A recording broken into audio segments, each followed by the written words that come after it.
Suppose ধরেন আমরা হচ্ছে যখন ট্যুরে যাই তখন হচ্ছে যখন যে রাস্তা দিয়ে যাই এই রাস্তা ধরেন 5 থেকে 10 সেকেন্ড মানুষের কাজকর্ম বন্ধ হয়ে যায়।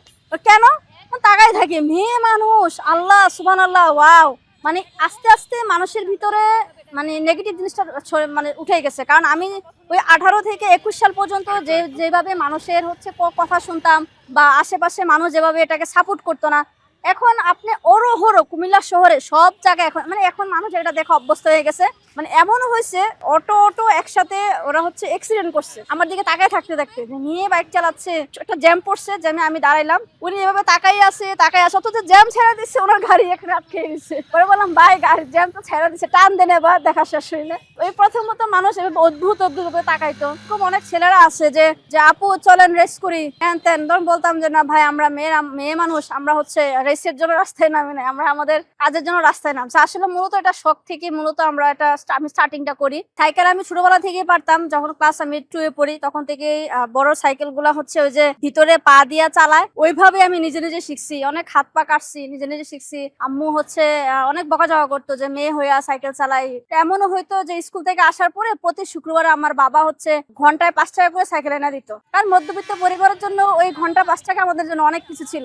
এরপর আস্তে আস্তে হচ্ছে যখন আমি ক্লাস 9 এ পড়ি তখন আমার এক কাজিনের বাইক ছিল, তো কাজিন বলতেছে তুমি যেহেতু সাইকেল পারো বাইকটা দেখাই দিও, তুমি বাইকটাও পারবা। 2 মিনিট দেখাই দিছে, ক্লাচ আর হচ্ছে গিয়ার এক্সচেঞ্জ, ব্যাস আমি ওই দিনই আমি হচ্ছে রাস্তায় বের হয়ে গেছি। বাট মজার ব্যাপার হচ্ছে রাস্তায় বের হয়ে আমি আসলে আর ব্যাক করতে পারি নাই, কারণ আমি দেখাই দিছে ক্লাচ গিয়ার দেখাই দিছে, বাট কিভাবে থামবো এটা আর দেখাই নাই। ওরা আমি আস্তে আস্তে নিজে নিজে সাহস আর কি নিজে নিজে ট্রাই করছি। ওই ক্লাস 9 থেকে অর্থাৎ 2009 সাল থেকে আমি মূলত রেগুলার হচ্ছে বাইক চালাচ্ছি। গ্রামের সবাই জানে যে অমুকের মেয়ে হচ্ছে বাইক চালায়, এটা পুরো একটা নাম হয়ে গেছে। এমনিতে বলতো সবাই যে পাড়া প্রতিবেশী বলতো যে মেয়ে হয়ে কেন বাইক চালায়, কিন্তু এটা যে সবার যে খুব বেশি খারাপ চোখে দেখতো তা না। আমাদের ওখানে একটা প্রাইমারি স্কুলে জব করি, কিন্তু আমার কেন জানি মনে হচ্ছে জবটার মধ্যে আমি স্বাধীনতা পাচ্ছিলাম না, আমি ঘুরতে পারতেছি না, আমি একটু স্বাধীনভাবে চলাফেরা করতে পারতেছি না, একটা বাধার মধ্যে পড়ে গেছি। তখন আমি চিন্তা করলাম যে না, আমি যেহেতু আমার বাইকের প্রতি নেশা, আমি এটাই করি, কিছু একটা করি।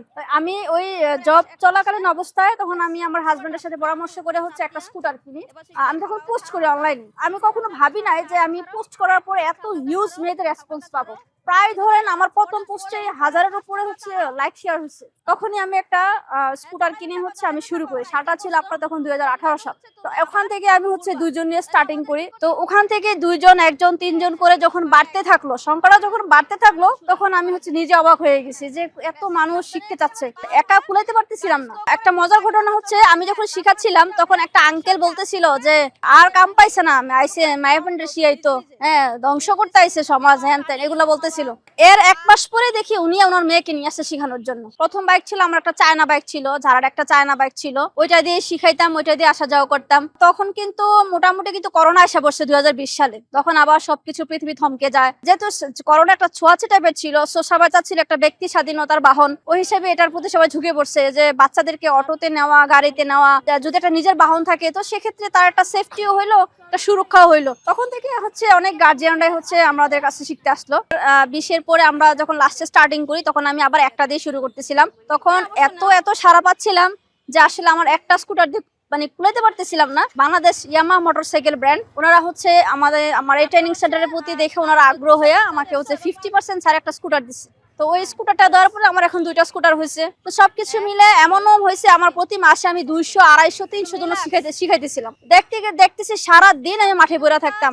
তো দেখলাম যে এই 2টা স্কুটার দিয়ে আমার হচ্ছে না, তো পরে হচ্ছে আমি আবার আরেকটা স্কুটার নিয়ে নেই। তো 3টা স্কুটার দিয়ে তারপর যেহেতু আমি একা, সো আমার একার পক্ষে পসিবল হচ্ছে না, তো আমাদের এখানে যারা হচ্ছে শিখছে তাদের মধ্যে বাছাই করে আমি ট্রেনার নির্ধারণ করি 4 থেকে 5 জন। তো তাদেরও একটা কর্মসংস্থানের ব্যবস্থা হইলো মোটামুটি। কারা শিখতে আসে, যারা হচ্ছে আপনার স্কুল কলেজে যাচ্ছে, বাজার করতে যাচ্ছে, বাচ্চাদেরকে স্কুল আনা নেওয়া করতেছে, অফিসে যাচ্ছে, ব্যাংকে জব করে, এই টাইপের মানুষগুলোর মধ্যে শিখার আগ্রহটা প্রবল বেড়ে গেছে। তারপর বিভিন্ন এনজিওতে জব করে, তখন ওই প্রবণতার কারণে আমাদের এখানে স্টুডেন্টের চাপটা খুব বেশি হয়ে গেছে। এরপরে হচ্ছে আমি 1টা 2টা 3টা করে বাইক বাড়তে তারপর হচ্ছে যেহেতু একটা ব্র্যান্ড আমাকে সাপোর্ট দিচ্ছে, সো ওই হিসাবে আমার হচ্ছে মানে খুব দ্রুত হচ্ছে আমি এই 9 বছরে 5000 জন আমি শিখাইতে পারছি। তো এখন আমার আল্লাহর রহমতে 7টা বাইক আছে। এখন বর্তমানে কুমিল্লাতে প্রায় ধরেন 30+ মিনিট হচ্ছে বাইকই চালাচ্ছি।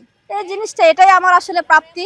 আর আমি নিজেই হচ্ছে বাইক দিয়ে হচ্ছে এখন পর্যন্ত 40+ জেলা আমার ভ্রমণ করা শেষ। এর মধ্যে হচ্ছে কক্সবাজার, বান্দরবন, সাজেক, রাঙ্গামাটি, কাপ্তাই, তারপর হচ্ছে উত্তরবঙ্গ, বগুড়া, মোটামুটি 40টা জেলা আমার ঘোরা শেষ। একটা বাইক শিখলে আপনি যে কোনো বাইকে কন্ট্রোল করতে পারবেন। অনেক সময় অনেক মেয়ের আছে না যে হাইট কম, ওজন বেশি, পারবো কিনা, আসলে ওইরকম ফ্যাক্ট না। আমাদের অনেকে আছে 4.5 ফুট, ওরা কিন্তু নাগালও পায় না, বাট উঁচু ক্যাটস পরে ওরা অনায়াসে শিখতেছে।